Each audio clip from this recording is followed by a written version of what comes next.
Hello, good evening. कैसे हैं dear learners? I hope बढ़िया होंगे सब। So welcome back to this YouTube channel, जिसमें हम जो है हमारी बोर्ड की क्लासेस के लिए फ़िज़िक्स की क्लासेस जो हैं वो लेते हैं। आज का ये वीडियो क्लास 11 के लिए है। क्लास 11 की फ़िज़िक्स हमने स्टार्ट की हुई है और आज हम शुरू करेंगे क्लास 11 का फ़िज़िक्स का पहला unit, that is units and measurements, जो आपके सिलेबस का पहला यूनिट है। बहुत बेसिक से स्टार्ट करेंगे इस यूनिट को हम, और इसमें जितनी भी चीज़ें हैं आपके सिलेबस में उन पे बात करेंगे। लेकिन उससे पहले मैं रिक्वेस्ट करूँगा कि आप जो है वो चैनल को सब्सक्राइब करें और ज़्यादा से ज़्यादा वीडियो को शेयर करें। तो चलिए शुरू करते हैं आज का ये वीडियो और देखेंगे कि इसमें हमने क्या पढ़ना है। ठीक है, तो देखो, शुरुआत होती है बिल्कुल बेसिक से है। हमने फ़िज़िक्स पढ़ना है, लेकिन सबसे पहले हम ये जानने की कोशिश करेंगे। वैसे पहले इस यूनिट का पूरा नाम होता था फिज़िकल वर्ल्ड एंड मेजरमेंट। इससे पहले कुछ 2-3 सालों से एनसीईआरटी ने जो है वो सिलेबस में थोड़ा चेंज कर दिया है। अदरवाइज इस यूनिट का नाम हुआ करता था फिज़िकल वर्ल्ड एंड मेजरमेंट। और फिज़िकल वर्ल्ड वाला जो इसमें पोर्शन था, that is theoretical basic introduction of the physics, है ना। फिज़िक्स क्या है, हम क्यों पढ़ते हैं, ठीक है ना। फिर इस चैप्टर का कहीं मीनिंग समझ में आता है कि यूनिट्स एंड मेजरमेंट क्या होते हैं। ठीक है, चलिए जी। तो खैर उसमें उतना डिटेल में तो नहीं जाऊंगा, लेकिन एक चीज़ से पहले हम शुरू करेंगे कि व्हाट इज़ फिज़िक्स, फिज़िक्स क्या होता है। पहली बात तो and why we study it, है ना।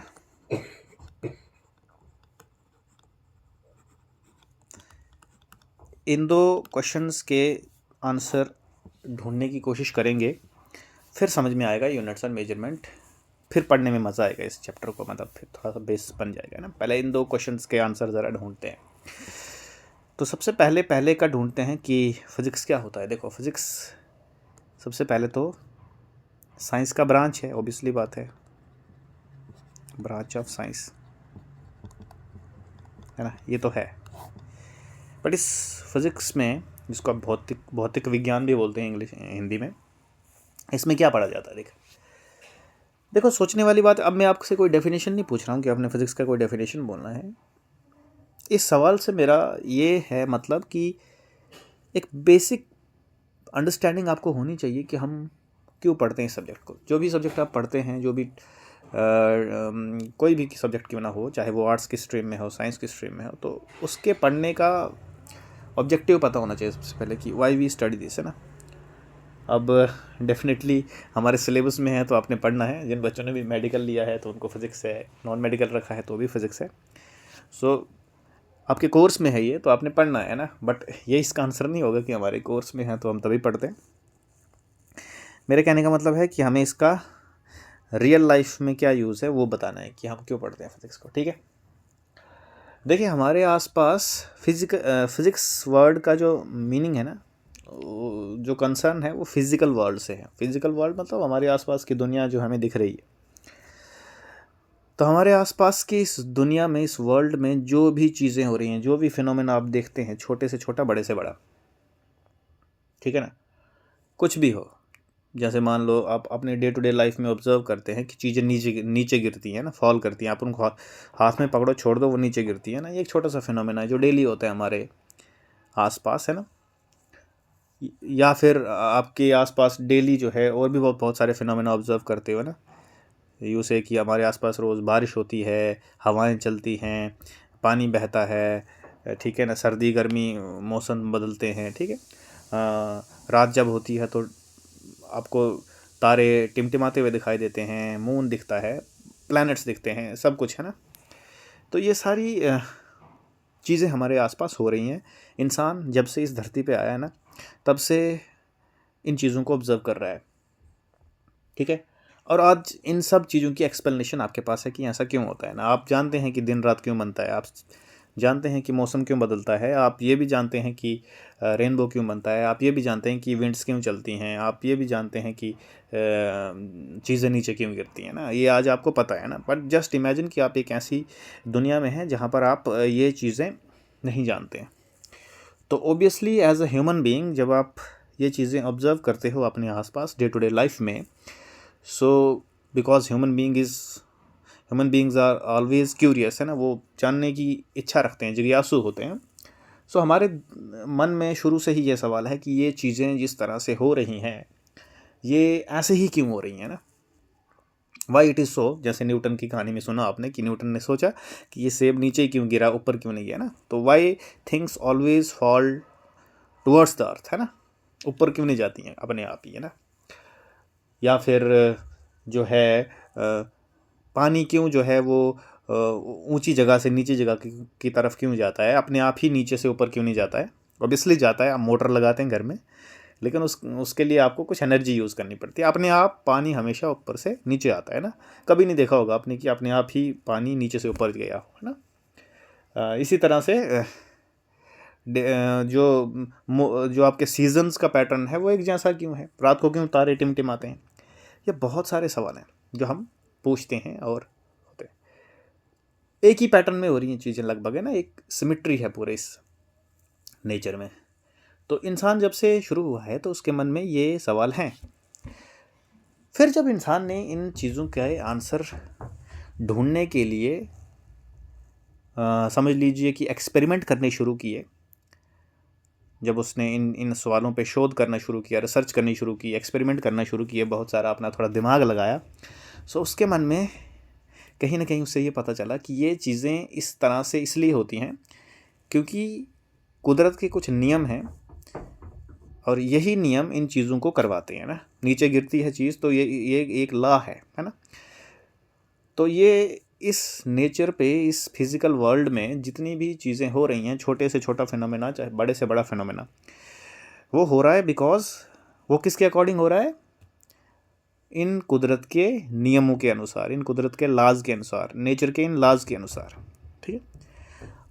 तो ये जो नेचर के लाज हैं जिनके अनुसार ये दुनिया चलती है, जिनके अनुसार ये चीज़ें हमारे आसपास हो रही हैं, ये जो लाज हैं, इन लाज की खोज करना यही फिज़िक्स कहलाता है ना। इन लाज को पढ़ना, डिस्कवर करना और इनको एक मैथमेटिकल इक्वेशन की फॉर्म में आपके सामने रखना, इसी को हम फिज़िक्स बोलते हैं ना।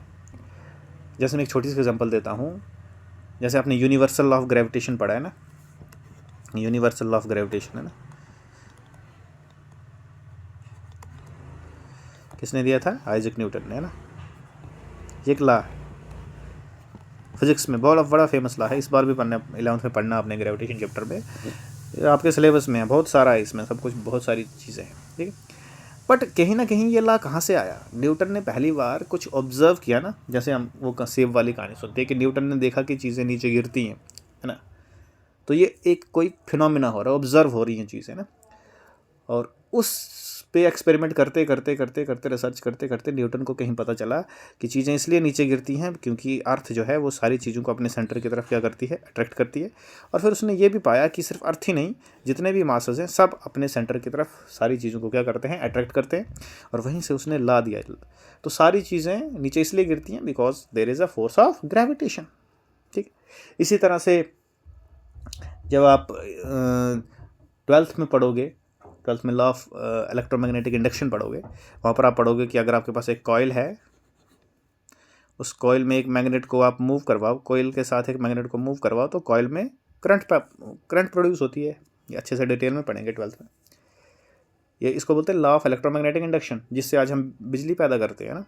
तो ये लॉ कहाँ से आया, किसी ने, माइकल फैराडे ने ये ऑब्जर्व किया कि अगर आप मैग्नेट को किसी कॉइल के आसपास मूव करवाते हैं तो उस कॉइल में करंट पैदा होती है। तो कुछ हो रहा है ना, कोई फिनोमेना हो रहा है। हर बार यही होता है कि आप कॉइल को मैग्नेट के पास ले जाओ और मूव करवाओ तो कॉइल में करंट पास होती है। वहीं से पता चला कि भाई जब भी आप कॉइल के सामने किसी मैग्नेट को मूव करवाएंगे तो उसका मैग्नेटिक फील्ड चेंज होता है, जिससे उसके अंदर करंट पास होती है ना। तो किसी कोई फिनोमिना हुआ, कोई इवेंट हुआ, उस पे रिसर्च करके, उस पे और एक्सपेरिमेंट करके कहीं ना कहीं पता चलता है कि कुदरत में हमारी जो नेचर है ना, उसमें कुछ लॉज हैं, ठीक है ना। उन लॉज की खोज करना, स्टडी करना, यही फिजिक्स कहलाता है, ठीक है ना। अब आप सोच रहे होंगे कि भाई कुदरत में तो बहुत सारे फिनोमेना होते हैं, मिलियंस बिलियंस ऑफ फिनोमेना हो रहे हैं एक साथ, तो इतने सारे लॉज हर एक तो देखो इस फिज़िक्स की खूबसूरती यही है कि फिनोमेना बहुत सारे हो रहे हैं, लेकिन उनके पीछे जो रिस्पॉन्सिबल हैं नेचर के लॉज, वो बहुत लिमिटेड है ना।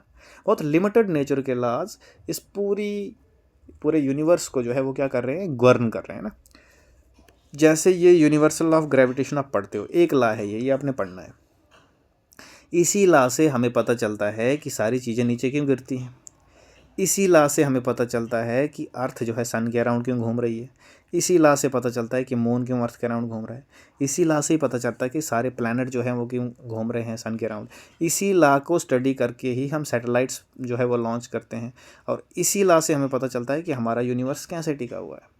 तो एक लॉ है यूनिवर्सल लॉ ऑफ ग्रेविटेशन, और इसने इतनी सारी चीज़ों को एक्सप्लेन कर दिया। समझ आई बात। तो लॉज, नेचर के लॉज बड़े समझ लीजिए अद्भुत हैं, जो इस पूरे यूनिवर्स को, इस पूरे ब्रह्मांड को चलाए हुए हैं। उन्हीं नेचर के लॉज को खोजना है ना, उनको पढ़ना, उनको मैथमेटिकल फॉर्म में लिखना, और फिर उनको यूज़ करना ह्यूमन मतलब लाइफ की बेटरमेंट के लिए, उसी को हम फिज़िक्स बोलते हैं बेटा। तो कोई मैंने डेफिनेशन नहीं बताई आपको, टेक्निकल है ना। वैसे डेफिनेशन तो आप बुक से कोई भी पकड़ के तो रट लोगे तो वो आ जाएगा, बट आपको एक कॉन्सेप्ट पता होना चाहिए कि क्यों है ना। तो फिज़िक्स कोई हार्ड सब्जेक्ट, कोई डिफ़िकल्ट चीज़ नहीं है जो आपकी ज़िंदगी से बाहर है, ठीक है ना। It is concern to your life. हमारे डे टू डे लाइफ में दिन ब दिन में जो हम चीज़ें यूज़ करते हैं ना, उन सब में फिज़िक्स है, ठीक है ना। सिर्फ हम थोड़ा ध्यान उस तरफ कम देते हैं, हम थोड़ा सोचते कम हैं। अगर हम सोचें तो हम सुबह से लेकर शाम तक बहुत सारी ऐसी चीज़ें देखते हैं, ऑब्ज़र्व करते हैं, यूज़ करते हैं, जो सिर्फ़ और सिर्फ हमें फ़िज़िक्स पढ़ा रही हैं, हमें फ़िज़िक्स के बारे में बता रही हैं, या फ़िज़िक्स की दी हुई हैं, ठीक है। समझ आई बात। हमारे आज के टाइम में तो भाई टेक्नोलॉजी का ज़माना है, सब कुछ हम मशीनों से करते हैं, डिजिटल हो गए हैं सब लोग। तो ये सारी चीज़ें देखो ना किसकी देन है ना, ये फिज़िक्स की ही देन है, ठीक है ना। सारी चीज़ें इलेक्ट्रिसिटी पे चल रही है, इलेक्ट्रिसिटी किसकी देन है, फिज़िक्स की देन है ना। इलेक्ट्रोमैग्नेटिक इंडक्शन, अपने आगे आगे बहुत ज़्यादा पढ़ना है आपने, बहुत सारे लॉज दिए गए इलेक्ट्रिसिटी के बारे में, पूरी कहानी आप क्लास 12 में पढ़ोगे। बट ये चीज़ें हमने खोजी हैं, निकाली हैं, पढ़ी हैं, ठीक है ना। नेचर के लॉज को समझा है, फिर उनको अप्लाई किया है, उधर से बहुत सारी चीज़ें जानी हैं, तब जाके आया है, ठीक है ना। तो साइंस का वो ब्रांच जिसमें हम नेचर के लॉज को स्टडी करते हैं, ठीक है, उसी को फिजिक्स बोलते हैं ना। तो आप बोल सकते हैं branch of science which deals with the study of laws of nature, है ना।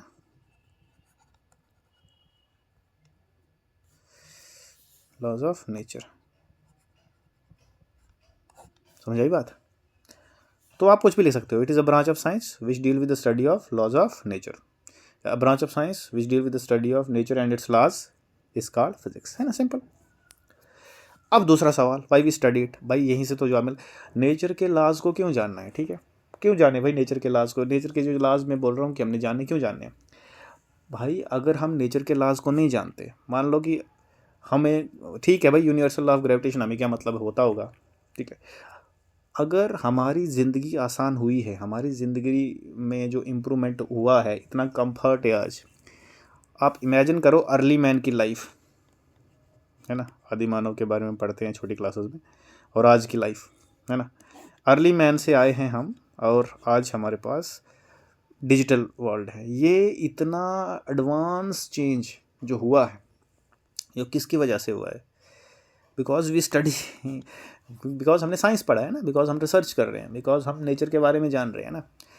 तो इसीलिए नेचर को जानना बहुत ज़रूरी है। अगर हम नेचर के लॉज को जानेंगे तो इस नेचर को जानेंगे, और नेचर को जानने का मतलब होता है कि हम अपनी लाइफ को बेटर कर रहे हैं, अपनी नहीं सबकी लाइफ को, इस पूरे सिस्टम को, ये पूरे यूनिवर्स का जो सिस्टम, अगर हम इसको जानते हैं, इसके बारे में ज्ञान हासिल करते हैं तो हमारे लिए वो बहुत फ़ायदेमंद चीज़ है, ठीक है ना। उससे हमारी लाइफ इंप्रूव होगी, सिर्फ हमारी नहीं सबकी, हम सोसाइटी के लिए कुछ अच्छा कर सकते हैं, ठीक। That's why we study it, है ना। ये इसलिए नहीं पढ़ा जाता कि सिलेबस में है, ये इसलिए पढ़ा जाता है ताकि आपकी जो है नेचर के प्रति जो आपकी भावना है, नेचर के प्रति जो आपकी समझ लीजिए सम्मान है ना, वो बढ़ना चाहिए इससे पढ़ के, है ना। तो कितनी अमेजिंग चीज़ है नेचर में, इतनी अमेजिंग चीज़ें आप पढ़ोगे जब आप फिज़िक्स को बहुत डिटेल में पढ़ते हैं, बहुत डेप्थ में पढ़ते हैं, तो इतना मज़ा आता है, because physics is nothing but it is the real science of nature, ठीक है। फिर इस साइंस की तो और भी ब्रांच है, बायोलॉजी में आप अलग चीज़ पढ़ते हैं, केमिस्ट्री में पढ़ते हैं, वो सब चीज़ें हैं इसमें, बट मैं फिज़िक्स की बात कर रहा हूँ, ठीक। तो इसीलिए ये चीज़ें बताई गई हैं, ठीक है। समझ आई बात। अब देखो, अब मैं आपको यहीं से यूनिट्स और मेजरमेंट्स पे लेके जाऊंगा, ठीक है। तो सबसे पहले मैं इसको क्लियर कर देता हूँ। अच्छा जी, चलो। अभी मैंने आपको बताया कि फिज़िक्स क्या होता है, study of nature and its laws. Nature की स्टडी और उसके लॉज को पढ़ना ही फिज़िक्स कहलाता है, फिज़िक्स बताया जाता है, ठीक है। अब यहाँ से देखो, अब नेचर के लॉज को कैसे स्टडी किया जाता है, how we study the laws of nature. देखो, जैसे मान लो हमने यूनिवर्सल लॉ ऑफ ग्रेविटेशन की एग्जांपल ली, तो आपने देखा होगा universal law of gravitation Newton का लॉ है जो बताता है कि कोई भी दो मासेस, ये एक मास है, ये दूसरा मास है, 9th क्लास में पढ़ा है, ये एक दूसरे को अट्रैक्ट करते हैं।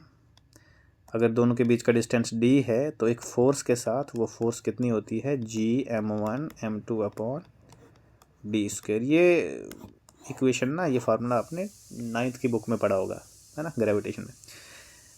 अगर स्टेटमेंट में बोलूँगा तो स्टेटमेंट की ये कहता है कि the force of attraction between two masses is directly proportional to product of the masses and inversely proportional to square of distance between them. ये यूनिवर्सल ऑफ ग्रेविटेशन है बेटा, ठीक है। अब देखो, ये लॉ जो है वो लिखा है न्यूटन ने, तो इसमें जो बात की गई है वो बोला है कि हमारे पास दो मासेस हैं, उनके बीच में जो फोर्स लगता है वो किसके बराबर होता है, इसके बराबर, है ना। तो जब हम कोई लॉ स्टडी करते हैं तो उस लॉ को जब हम फॉर्मुलेट करते हैं, लिखते हैं, जब हम राइट करते हैं, उसको रिटन फॉर्म में लिखते हैं, तो वहाँ पर हम उसको ना एक इक्वेशन की फॉर्म में लिखते हैं ना, किसी इक्वेशन की फॉर्म में, है ना, अलजेब्रिक इक्वेशन की फॉर्म। ये इक्वेशन ही तो है, किसी इक्वेशन की, किसी फार्मूला के फॉर्म में लिखते हैं, किसी इक्वेशन की फॉर्म में लिखते हैं ना, एक मैथमेटिकल इक्वेशन लिखते हैं ना। और उस मैथमेटिकल इक्वेशन में कुछ चीज़ें इन्वॉल्व होती हैं जिनको हम मेजर करते हैं, जैसे यहाँ पर फोर्स है, मास है, ये भी मास है, ये डिस्टेंस है।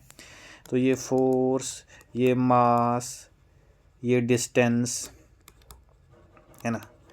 इसी तरह से और भी चीज़ें हैं जो फिज़िक्स में जो है, जब आप फिज़िक्स के लॉज को पढ़ते हैं तो जैसे वेलोसिटी होगा, एक्सेलरेशन होगा, मोमेंटम होगा, ये चीज़ें आपने पढ़नी।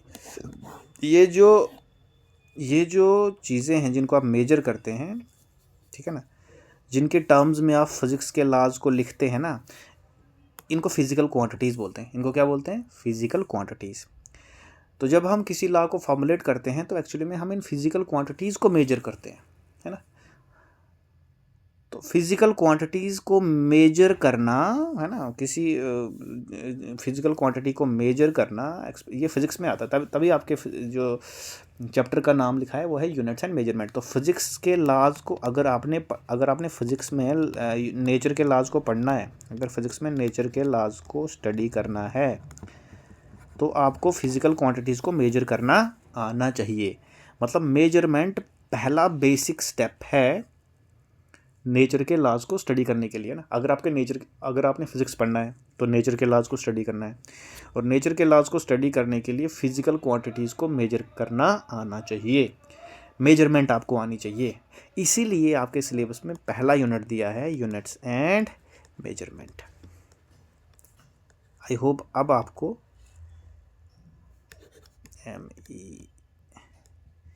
मेजरमेंट है ना।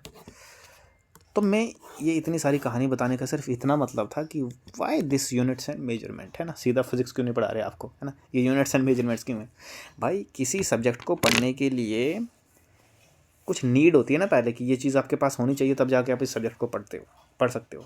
ऐसे ही फिजिक्स को पढ़ने के लिए ना आपको फिजिकल को आपको कुछ आप मेजरमेंट आनी चाहिए आपको, है ना। मेजरमेंट कैसे कैसे होती है वो बताएंगे आपको, है ना। तो इसीलिए आपका पहला यूनिट जो दिया गया है that is units and measurement. I hope you got it, है ना। तो अब मैं नटशेल में फिर से बताता हूँ। देखो फिजिक्स क्या होता है, नेचर और उसके लॉज को स्टडी करना, ठीक है ना। क्यों पढ़ते हैं हम फिजिक्स, बिकॉज नेचर के लॉज को पढ़ने से, ठीक है ना, नेचर के लॉज को पढ़ेंगे तो उनको यूज़ कर सकते हैं टेक्नोलॉजी को एडवांस करने के लिए। टेक्नोलॉजी आज इतनी बढ़ गई है वो नेचर के लॉज को ही स्टडी करके हमने बढ़ाई है, और इससे हमारी लाइफ इम्प्रूव होती है, बेटर होती है, ठीक है। नेचर के प्रति हमारा जो सम्मान है वो और बढ़ता है ना। नेचर से हमारी एक कनेक्टिविटी बढ़ जाती है, ठीक है। अब इन नेचर के लॉज को स्टडी करने के लिए हमें कुछ फिज़िकल क्वांटिटीज़ को मेजर करना पड़ता है। इसीलिए हमें मेजरमेंट का पता होना चाहिए कि मेजरमेंट क्या होती है, कैसे की जाती है, किसकी हेल्प से की जाती है। इसीलिए आपका पहला यूनिट दिया गया है यूनिट्स एंड मेजरमेंट, ठीक है। अब हम बिल्कुल पॉइंट पे आ गए हैं जहाँ से हम इस यूनिट को स्टार्ट कर सकते हैं। तो अब हम बात करेंगे सीधा सिलेबस की, that is units and measurement, है ना। तो अब मैं फिर से हेडिंग दे देता हूँ यहाँ पे, एक मिनट, हेडिंग ज़रा थोड़ा सा हम बोल्ड देंगे ना, ठीक है। यूनिट्स एंड मेजरमेंट्स,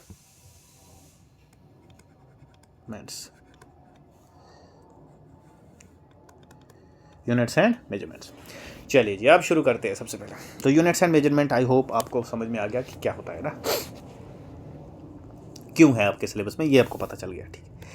अब चलते हैं इसमें पहला टॉपिक क्या आएगा। फर्स्ट चीज़ है यहाँ पर physical quantities.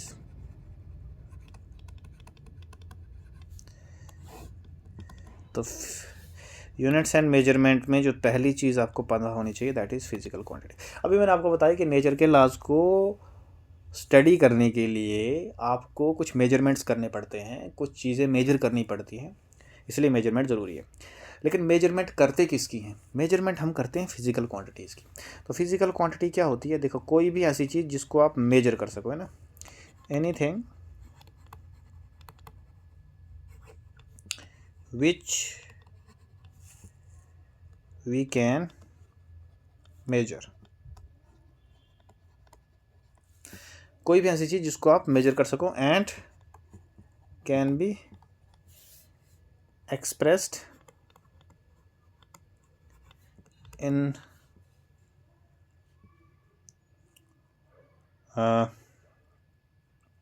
and can be expressed in terms of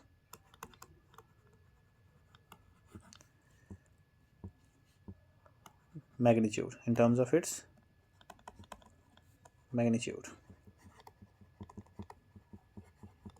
is called physical quantity.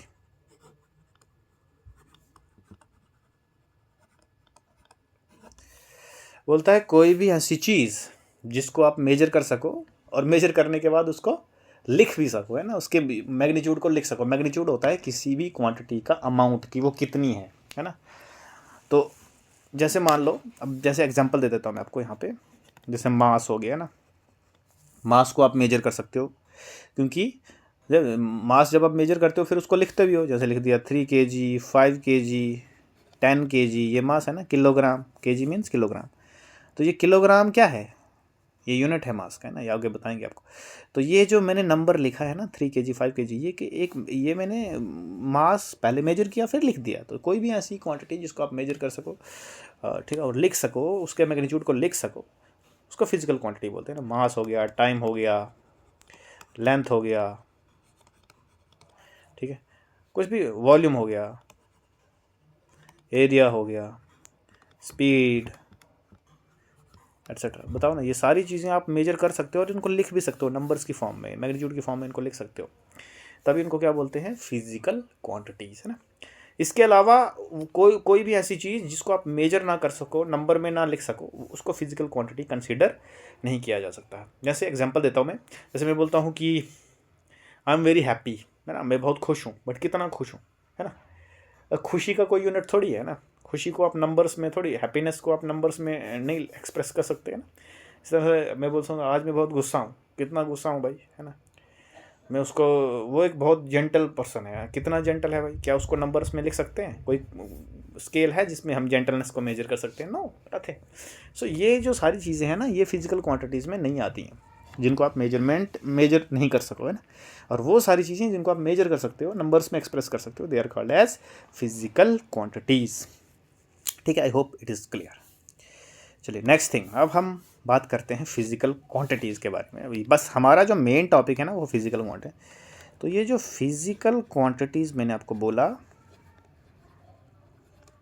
वैसे तो इसके कैटेगराइज करने के होते, ये दो कैटेगरीज में डिवाइड है। फिजिकल क्वांटिटीज़ दो टाइप्स की होती हैं, ठीक। Number one, these are called as fundamental quantities.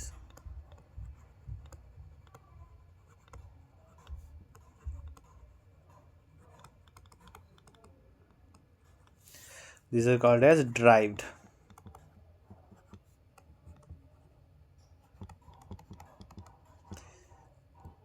ठीक, these fundamental and derived quantities। तो दो किस्म की फिजिकल क्वांटिटीज़ होती हैं, फंडामेंटल एंड ड्राइव्ड। देखो फंडामेंटल, देखो फिजिक्स में जितनी बहुत सारी फिजिकल क्वांटिटीज़ हैं, फिजिक्स में ना नंबर ऑफ क्वांटिटीज़ है ना, पढ़ते जाओगे आप पूरे 11th-12th में, पूरी फिजिकल क्वांटिटीज़ आप कुछ पढ़ी भी है, आपने कुछ पता भी है, कुछ और डिस्कवर करोगे। फंडामेंटल, तो जितनी भी फिजिक्स में क्वांटिटीज़ है ना, उनको हमने दो सेट्स में डिवाइड किया है। एक को हम बोलते हैं फंडामेंटल क्वांटिटीज़, एक को बोलते हैं ड्राइव्ड क्वांटिटीज़, है ना। तो फिजिस्ट, अब डिवाइड किसने किया है, किसने ये क्लासिफिकेशन किया है? ये भाई फिजिस्ट ने किया। हिस्टोरिकली जितने भी पीछे उन्होंने सोच समझ के तीन क्वांटिटीज़ को, कुछ क्वांटिटीज़ को फंडामेंटल क्वांटिटीज़ माना है, कुछ क्वांटिटीज़ को ड्राइव्ड क्वांटिटीज़ माना है। देखो फिजिक्स धीरे धीरे डेवलप हुई है ना। फिजिक्स की भी आगे बहुत सारी ब्रांचेस हैं, मैकेनिक्स है, क्वांटम मैकेनिक्स है, इलेक्ट्रोडायनेमिक्स है, ये सब आगे ब्रांचेस मैं बताऊंगा आपको फिजिक्स की कितनी होती हैं, ठीक है। तो शुरू में जो ब्रांच डेवलप हुई थी, न्यूटन के टाइम की बात है, तो वो डेवलप हुई थी मैकेनिक्स। मैकेनिक्स फिजिक्स की ब्रांच है जिसमें हम रेस्ट मोशन के बारे में पढ़ते हैं ना, स्टडी ऑफ मोशन रेस्ट वगैरह जो भी आप, ये सब मैकेनिक्स में पढ़ा जाता है ना। तो शुरू में मैकेनिक्स ही थी फिजिक्स की ब्रांच। तो मान लो आप मैकेनिक्स पढ़ रहे हैं, तो शुरू में अर्ली टाइम्स में मैकेनिक्स से ही फिजिकल क्वांटिटीज़ ली गई थी। और इस मैकेनिक्स में तीन फिजिकल क्वांटिटीज़ ऐसी थी, जैसे मास,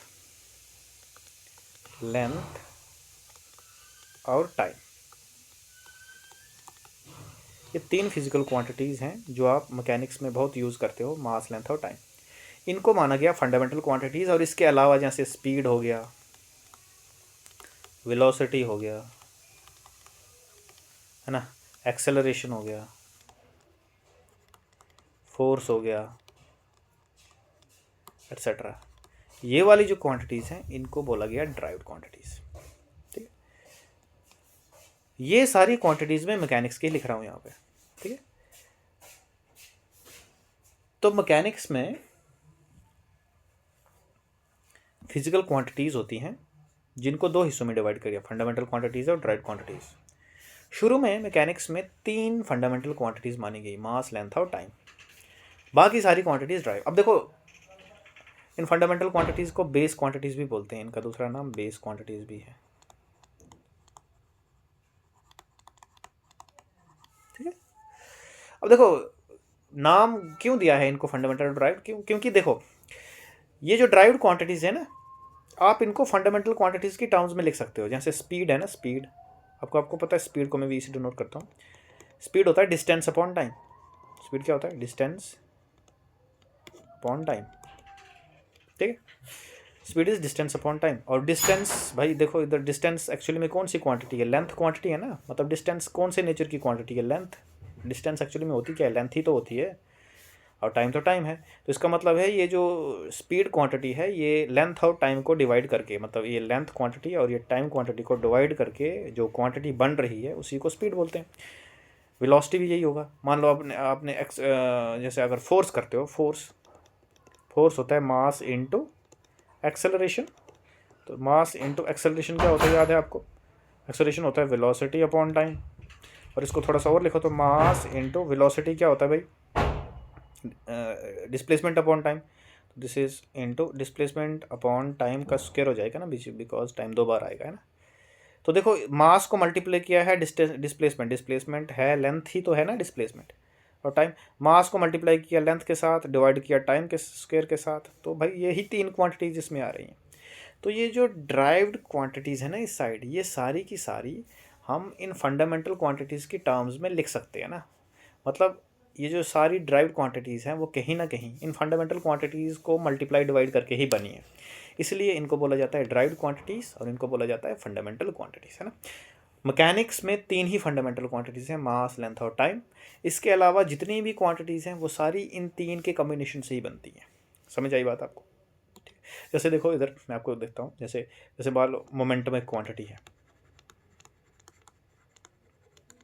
वो होती है मास इनटू वेलोसिटी। तो मास इनटू वेलोसिटी होती है बेटा डिस्प्लेसमेंट अपॉन टाइम। तो मास इनटू डिस्प्लेसमेंट कौन सी क्वांटिटी है, लेंथ ही तो है, तो लेंथ टाइम।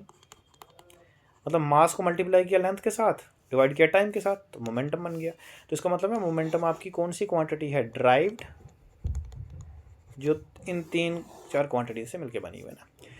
तो इसलिए हम क्वांटिटीज़ को 2 हिस्सों में डिवाइड करते हैं, ड्राइव्ड एंड फंडामेंटल।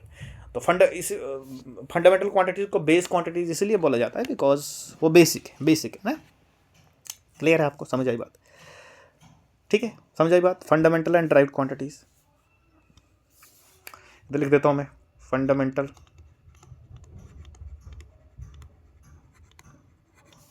इधर लिख दिया, ड्राइव्ड। ठीक है ना, दूसरा कलर ले लेते हैं, ग्रीन ले लेते हैं ना। तो फंडामेंटल में मैकेनिक्स में 3 क्वांटिटीज़ बोली मैंने आपको, मास, लेंथ और टाइम।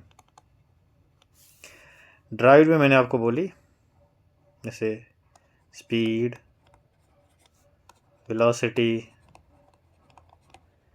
एक्सेलरेशन, ना बहुत सारी एटसेट्रा है ना, बहुत सारी है। तो ये 3 जो फंडामेंटल क्वांटिटीज़ हैं ये, लेकिन ये किसकी लिखी है मैंने, सिर्फ मैकेनिक्स की। तो क्वेश्चन है कि क्या इतनी ही फंडामेंटल क्वांटिटीज़ हैं? देखो फिर बाद में और भी ब्रांचेस जो हैं वो डेवलप हुई फिजिक्स की, और भी, जैसे इलेक्ट्रोडायनेमिक्स हो गई, ऑप्टिक्स हो गई, ठीक है, थर्मोडायनेमिक्स हो गई, है ना, ये और भी चीज़ें। तो जब फिज़िक्स बहुत ज़्यादा डेवलप हो गई, उसमें और सारी ब्रांचेस हुई, तो कुछ और क्वांटिटीज़ फंडामेंटल की लिस्ट में ऐड हो गई, ठीक है। तो जब वो ऐड हो गई तो टोटल हमारे पास आज के टाइम में, प्रेजेंट टाइम में फंडामेंटल क्वांटिटीज़ 7 हैं। कितनी हैं? 7। अब इसके अलावा वो 4 कौन सी हैं? 3 पहले लिख दी। तो चौथी, जब थर्मोडायनेमिक्स हमने डेवलप किया, थर्मोडायनेमिक्स में हमने पढ़ा, तो वहाँ पर टेम्परेचर इसमें ऐड हो गया। पूरा हम थर्मोडायनेमिक टेम्परेचर बोलते हैं, शॉर्ट फॉर्म में मैं टेम्परेचर लिख सकता हूँ, है ना। तो नेक्स्ट क्वांटिटी आ गई टेम्परेचर, ये भी एक फंडामेंटल क्वांटिटी में आती है, ठीक है। उसके बाद हमने जब इलेक्ट्रोडायनेमिक्स या इलेक्ट्रोमैग्नेटिज्म पढ़ना शुरू किया, तो यहाँ पर इलेक्ट्रिक करंट जो है वो एक और फंडामेंटल क्वांटिटी ऐड हो गई। फिर हमने इसमें जब ऑप्टिक्स वगैरह पढ़ना शुरू कर दिया, तो लुमिनस इंटेंसिटी एक नई क्वांटिटी इसमें ऐड हो गई। और लास्ट में एक और क्वांटिटी है जिसको हम बोलते हैं amount of substance, amount of substance, ठीक है। ये हैं वो 7 क्वांटिटीज़ जिनको हम फंडामेंटल क्वांटिटीज़ बोलते हैं बेटा।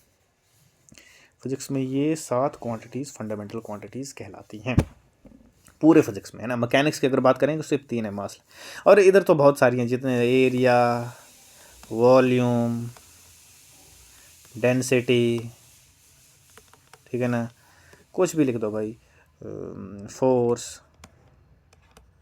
ठीक है, मोमेंट ऑफ इनर्शिया,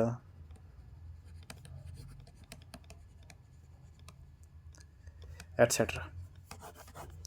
तो ये आ गई फंडामेंटल क्वांटिटीज़ और ये आ गई ड्राइव्ड क्वांटिटीज़। आई होप आपको समझ में आया फंडामेंटल और ड्राइव्ड। ठीक है।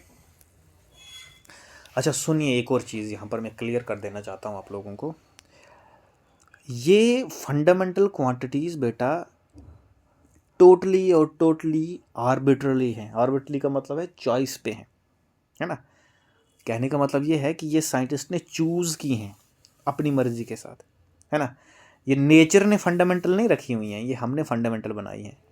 कहने का मतलब मेरा ये है, देखो अब इस कन्फ्यूजन को दूर करने के लिए मैं एक और चीज़ बताता हूँ आपको। जैसे देखो, मैं थोड़ा सा पहले इस वाली शिफ्ट को यहाँ से हटा देता हूँ और एक चीज़ समझाता हूँ आपको। जैसे मैंने अभी आपको बोला, छोटा सा एग्जांपल लेते हैं। जैसे हम स्पीड की एग्जांपल लेते हैं। स्पीड एक ड्राइव्ड क्वांटिटी है जो होता है डिस्टेंस अपॉन टाइम। और डिस्टेंस कौन सी क्वांटिटी है? लेंथ है ना, लेंथ अपॉन टाइम है बेसिकली।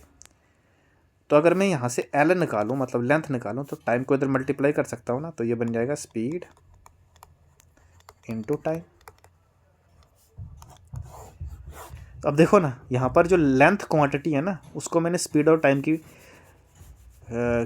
टर्म्स में लिख दिया। मतलब हमने ये लेंथ जो है वो फंडामेंटल क्वांटिटी आती है ना, लेकिन ये हमने किसकी टर्म्स में लिख दी? स्पीड और टाइम की टर्म में। मतलब मैं चाहूँ तो स्पीड को यहाँ पे फंडामेंटल क्वांटिटी मान सकता हूँ और लेंथ को क्या मान सकता हूँ? ड्राइव्ड क्वांटिटी, है ना। इसलिए तो आप ये फेरबदल कर सकते हैं ना। तभी मैंने आपको बोला कि ये जो क्वांटिटीज़ है ना, ये कोई एब्सोल्यूट फंडामेंटल क्वांटिटी नहीं है कि आप इनमें कोई चेंज नहीं कर सकते। मैंने बोला ये टोटली आर्बिट्रली हैं। ये शुरू से ही साइंटिस्ट ने ईजीनेस के लिए इनको चूज़ किया हुआ है फंडामेंटल। इसीलिए हम शुरू से इनको फंडामेंटल नहीं रखते हैं, अपने आप को और ज़्यादा कॉम्प्लिकेसी में नहीं डालते हैं, कॉम्प्लिकेटेड नहीं करते हैं प्रॉब्लम को, और इनको फंडामेंटल मानो। मतलब हमने चूज़ किया हुआ है इनको कि इनको हम फंडामेंटल मानेंगे और बाकी जो क्वांटिटीज़ हैं उनको क्या मानेंगे? ड्राइव्ड। ठीक है। अदरवाइज़ तो आप फार्मूले को आगे पीछे करके किसी भी क्वांटिटी को दूसरी क्वांटिटी के टर्म्स में लिख सकते हो ना। जैसे आपके पास एक्सेलरेशन है वेलोसिटी अपॉन टाइम। मैं बोल रहा हूँ एक्सेलरेशन वेलोसिटी अपॉन टाइम है, तो मैं ये भी तो बोल सकता हूँ ना वेलोसिटी एक्सेलरेशन इनटू टाइम है। तो एक्सेलरेशन वेलोसिटी और टाइम के टर्म्स में लिखें या वेलोसिटी एक्सेलरेशन इनटू टी के टर्म में लिखें ना, ये तो हमारी चॉइस है ना। तो इसलिए हमने इनको फंडामेंटल माना है और उनको क्या माना है? ड्राइव्ड। आई होप आपको क्लियर है कि फंडामेंटल क्वांटिटीज़ और ड्राइव्ड क्वांटिटीज़ क्या है। ठीक है। अब इसमें एक और चीज़ बताऊंगा, उसके बाद फिर ये वीडियो हम यहीं फिनिश करेंगे, नेक्स्ट वीडियो में इसके आगे चलेंगे। लेकिन सबसे पहले एक और चीज़ बताता हूँ, दैट इज़ हमने बताया फिजिकल क्वांटिटीज़ क्या होती हैं, फंडामेंटल क्वांटिटीज़ और ड्राइव्ड क्वांटिटीज़ क्या है। और अब हम बात करते हैं कि यूनिट क्या होता है। यूनिट का डेफिनेशन बताएंगे, फिर चलेंगे नेक्स्ट वीडियो पे। ये वीडियो यहीं ख़त्म करेंगे, फिर यूनिट क्या होता है। ठीक है।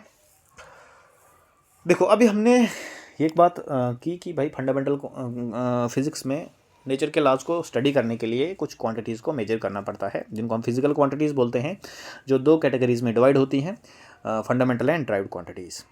अब देखो, किसी भी फिजिकल क्वांटिटी को मेजर करने के लिए उसी के नेचर का एक स्टैंडर्ड चूज़ करना पड़ता है। उसी स्टैंडर्ड को हम बोलते हैं यूनिट। तो इधर मैं एक चीज़ लिखता हूँ, देखो, I can write the standard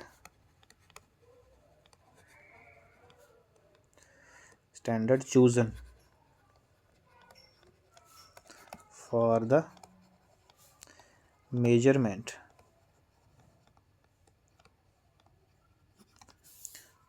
of a physical quantity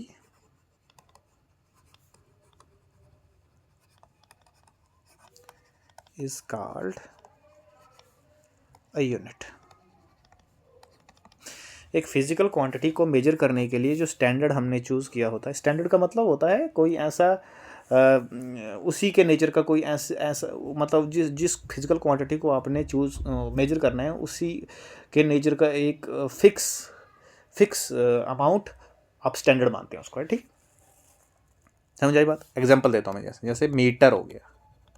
metre किसका स्टैंडर्ड है? लेंथ का। जैसे किलोग्राम, जैसे सेकेंड, ठीक है ना, जैसे किलोमीटर पर आवर। अब देखो ना, ये मीटर क्या है? किसी लेंथ को मेजर करने का यूनिट है। किलोग्राम क्या है, मास को मेजर करने का है। सेकंड क्या है, time, kilometre per hour speed को मेजर करने का है ना। ये सारे यूनिट कहलाते हैं ना। समझ आई बात आपको। अब आपने मीटर को मेजर करना है तो अगर आपने किसी लेंथ को मेजर करना है तो मीटर लेते हो। मीटर आपने देखा होगा एक रॉड होती है, तो लेंथ है ना। ऐसा थोड़ी है कि आप लेंथ को मेजर करने के लिए किलोग्राम लेंगे या मीटर को मेजर करने के लिए सेकंड लेंगे। जिस क्वांटिटी को मेजर करना है स्टैंडर्ड भी उसी नेचर का होना चाहिए, है ना। और उसी को हम क्या बोलते हैं, यूनिट। मतलब भाई लेंथ को मेजर करना है तो एक फ़िक्स लेंथ है, ये एक फ़िक्स लेंथ है जिसको हमने बोल रखा है 1 मीटर, और फिर उस लेंथ से हम इस लेंथ को कंपेयर करेंगे, उसी को मेजरमेंट बोलते हैं। इसी तरह से अगर आपने मास को मेजर करना है तो हमने एक मास लिया है, ये एक मास है, इस मास पे हमने 1 kg लिखा हुआ है कि ये 1 kg का मास है। इससे कंपेयर करके हम किसी भी मास को, तो जब मास मेजर करना होगा तो मास ही लेना है, मास का स्टैंडर्ड लेना है। जब टाइम मीटर मेजर करना है तो मीटर, जब लेंथ मेजर करना है तो लेंथ का स्टैंडर्ड लेना है, जब टाइम मेजर करना है तो टाइम का स्टैंडर्ड लेना है। तो ये जो स्टैंडर्ड आपने चूज़ रखा है, फिक्स किया है, इसी को यूनिट बोलते हैं। इसी को क्या बोलते हैं, यूनिट। छोटे यूनिट भी होते हैं, सेंटीमीटर होता है, मिलीमीटर होता है ना, और भी किलोग्राम की जगह पर आप ग्राम लिख सकते हो ना। आई होप आपको समझ में आया यूनिट क्या होता है। यूनिट एक क्वांटिटी को मेजर करने के लिए एक स्टैंडर्ड बनाया होता है जिसको हम यूनिट बोलते हैं, ठीक है, क्लियर। अब सबसे पहली बात तो यूनिट जो है ना, यूनिट किसी भी क्वांटिटी का जो यूनिट होता है वो उसकी क्या क्वालिटीज़ होनी चाहिए। क्वालिटीज़ कैसा होना चाहिए यूनिट। सबसे पहले कुछ चीज़ें आपको यूनिट के बारे में पता होनी चाहिए।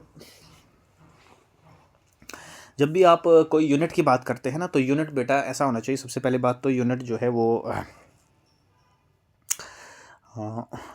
क्या क्या क्वांटिटीज़ एक यूनिट में होनी चाहिए। जब हम एक फ़िज़िकल क्वांटिटी को मेजर करने के लिए, उसके लिए एक फिज़िकल क्वांटिटी को मेजर करने के लिए जो स्टैंडर्ड हम बनाते हैं, जो यूनिट हम बनाते हैं, उसकी क्या क्वांटिटी होनी चाहिए। सबसे पहली बात तो ये है कि वो जो है ना वेल डिफाइंड होना चाहिए ना,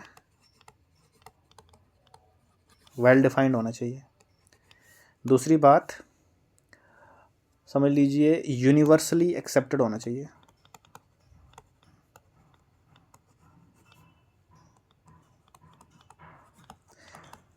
सबसे पहले तो वेल डिफाइंड समझ रहे हो ना, कि एक फिक्स होना चाहिए, वो चेंज नहीं हो जाए। और यूनिवर्सली एक्सेप्टेड हो रहा है, हर जगह एक जैसा होना चाहिए, ठीक है ना। ऐसा नहीं कि 1 मीटर इंडिया में अलग है और अमेरिका में अलग है, नहीं, 1 मीटर यहाँ पर भी उतना ही है, दुनिया के किसी कोने में भी जाओ उतना ही है। तो आपका यूनिट जो है ना, सबसे पहले तो वो वेल डिफाइन होना चाहिए और हर जगह पे सेम होना चाहिए। वो एक्सटर्नल कंडीशन से चेंज नहीं होना चाहिए ना। जैसे पुराने ज़माने में होता था ना, हाथ से मेजर करते थे डिस्टेंस, तो किसी का हाथ छोटा होता है, किसी का हाथ बड़ा होता है, तो हाथ से मेजर करना is not a good thing, है ना, वो चेंज हो सकता है। फिर हमने मीटर बनाया, मीटर हर जगह एक जैसा है, आप यहाँ पर मेजर करो, किसी जगह पे मेजर करो, ठीक है। तो यूनिवर्सली एक्सेप्टेड होना चाहिए, वेल डिफाइंड होना चाहिए, ईजिली अवेलेबल होना चाहिए बेटा, है ना। इजीली अवेलेबल का मतलब है सस्ता होना चाहिए, आराम से मिलना चाहिए। आम लोगों ने ही मेजरमेंट करना है तो आम लोगों को आराम से मिलना चाहिए वो यूनिट। ऐसा नहीं कि आपका यूनिट जो है वो मिलता ही नहीं है कहीं, तो फिर लाएंगे कहाँ से। चीप होना चाहिए, सस्ता होना चाहिए। भाई महंगा हो गया तो आम आदमी खरीदेगा कैसे। ईजिली ऐसे लिखे मतलब नेक्स्ट पॉइंट में आप ऐसे लिख सकते हो कि एक्सटर्नल कंडीशन से चेंज नहीं होना चाहिए ना। बाहर के टेम्परेचर प्रेशर से उसमें बहुत ज़्यादा चेंज नहीं आनी चाहिए। थोड़ी बहुत चेंज तो आती ही आती है, बट नहीं आनी। तो ये कुछ ऐसी क्वालिटीज़ हैं जो एक यूनिट में होनी चाहिए। इनके बेसिस पे ही हम कोई यूनिट जो है वो चूज़ करते हैं, ठीक है। समझ आई बात। अब लास्ट चीज़ बताऊंगा। जैसे मान लो मैंने एक फिज़िकल क्वांटिटी ले ली, मास। मैंने एक मास मेजर किया तो वो 10 kg आया। इसी तरह से मैंने एक लेंथ ले ली, मैंने लेंथ मेजर की तो वो मान लीजिए 500 मीटर आ गई, है ना। फिर मैंने एक टाइम मेजर किया तो मान लीजिए मैं 20 सेकंड आ गया, है ना। कोई और क्वांटिटी ले सकते हो, कोई बात नहीं। जैसे स्पीड मेजर की तो 50 किलोमीटर पर आवर आ गई, है ना, कुछ भी ले सकते हो। एरिया ले लिया आपने, एरिया मेजर किया तो 100 सेंटीमीटर स्क्वायर आ गया ना। अब देखो ये सारी है ना, ये एक मेजर, ये सारी मैंने एक एग्जांपल लिखी है कि एक यूनिट से जब हम किसी क्वांटिटी को मेजर करते हैं तो ऐसे लिखते हैं। अब देखो हर एक, जब मैंने लिखा हुआ है यहाँ पे हर एक रीडिंग में देखो आप, पहले एक नंबर लिखा है, फिर उसके साथ यूनिट, फिर नंबर, फिर यूनिट, फिर नंबर, फिर यूनिट। देखो अब जैसे 10 kg है ना, तो 10 kg का मतलब है 10 × 1 kg लिख सकते हैं। इसी तरह से मैंने लिखा है 500 मीटर, तो उसको लिख सकते हैं 500 × 1 मीटर। तो जब भी हम कोई मेजरमेंट करते हैं किसी यूनिट मान लीजिए आपके पास, अब देखो मैं आपको एक चीज़ बता देता हूँ यहाँ पे, इसको ज़रा क्लियर करते हैं। यहाँ पर मान लीजिए एक फिज़िकल क्वांटिटी लेते हैं ना, एक फिज़िकल क्वांटिटी है क्यू, फिजिक्स में फिज़िकल क्वांटिटी को क्यू से डिनोट करते हैं, उसको मेजर करते हैं यू यूनिट से है ना। तो जब हम उसको मेजर करेंगे ना, तो मेजर करने के बाद लिखेंगे कैसे, सबसे पहले एक नंबर आएगा, जैसे इधर 10 है, इधर 500 है, 20 है, 50 है, 100 है। वैसे इस क्यू फिजिकल क्वांटिटी को जब आप यू यूनिट से मेजर करेंगे तो एक नंबर आएगा, दैट नंबर इज़ n, ठीक है। और साथ में एक यूनिट, साथ में ये यूनिट यू लिखना पड़ेगा, मतलब n इंटू,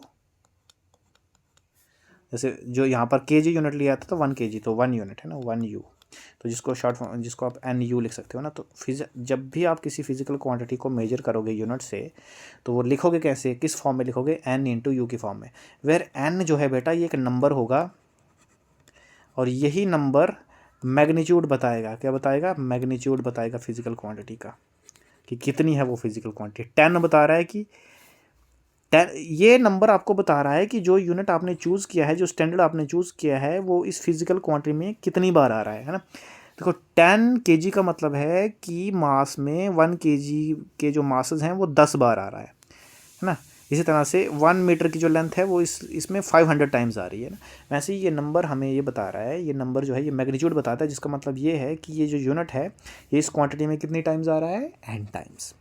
और u आ गया यूनिट, u मीन्स यूनिट, कि आपने कौन सा यूनिट चूज़ किया है।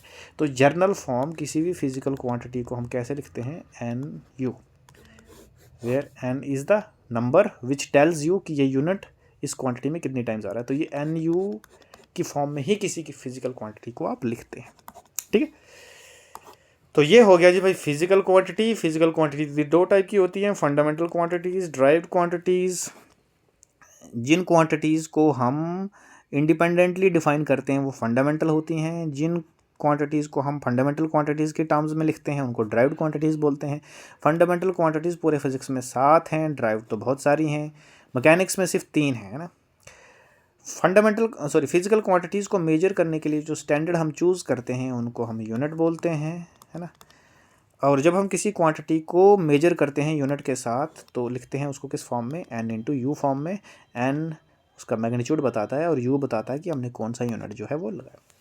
अब इसमें बहुत सारी चीज़ें बाकी हैं, लेकिन वो हम नेक्स्ट वीडियो में पढ़ेंगे। इस वीडियो को यहीं पर समाप्त करते हैं। नेक्स्ट वीडियो में हम सिस्टम ऑफ यूनिट्स की बात करेंगे, कितने यूनिट्स के कितने सिस्टम्स हैं, फिर यूनिट्स का हम देखेंगे आगे। इसमें बहुत सारी चीज़ें हैं, ठीक है। तो काफ़ी है, थैंक यू सो मच।